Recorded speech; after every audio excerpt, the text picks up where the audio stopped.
very excited to announce that the Minnesota Senate just passed the adult use cannabis legalization bill. A historic day in Minnesota as marijuana is now closer than ever before to being legal in the state. The Senate passed a legal cannabis bill with a few differences to a House bill that passed earlier this week. So now it heads to a conference committee to iron out any differences before another round in both chambers. We have team coverage tonight starting with John Croman, and the next hurdle, the bill must jump.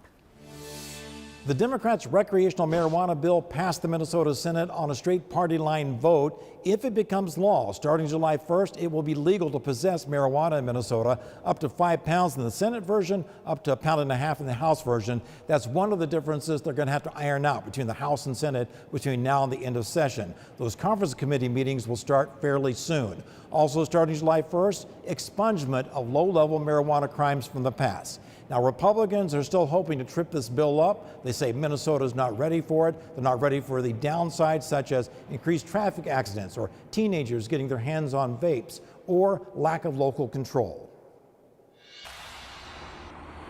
I'm Tivon Roming. One of the biggest concerns for those opposing this bill is safety on the roads. We shouldn't be surprised. The marijuana bill is expected to become law in the Democratic trifecta. But how to handle the ramifications on the roads is a bit more complicated. Paul Austin is president of the Minnesota Safety Council. Believe it or not, in this state, there are still some people who think that driving high is legal, whereas driving drunk is not legal. Which is why members of the council are calling for more support for law enforcement agencies tasked with keeping high drivers off the road. There's some work on piloting and verifying oral fluid testing, which is using your saliva to test for the presence of certain drugs and substances.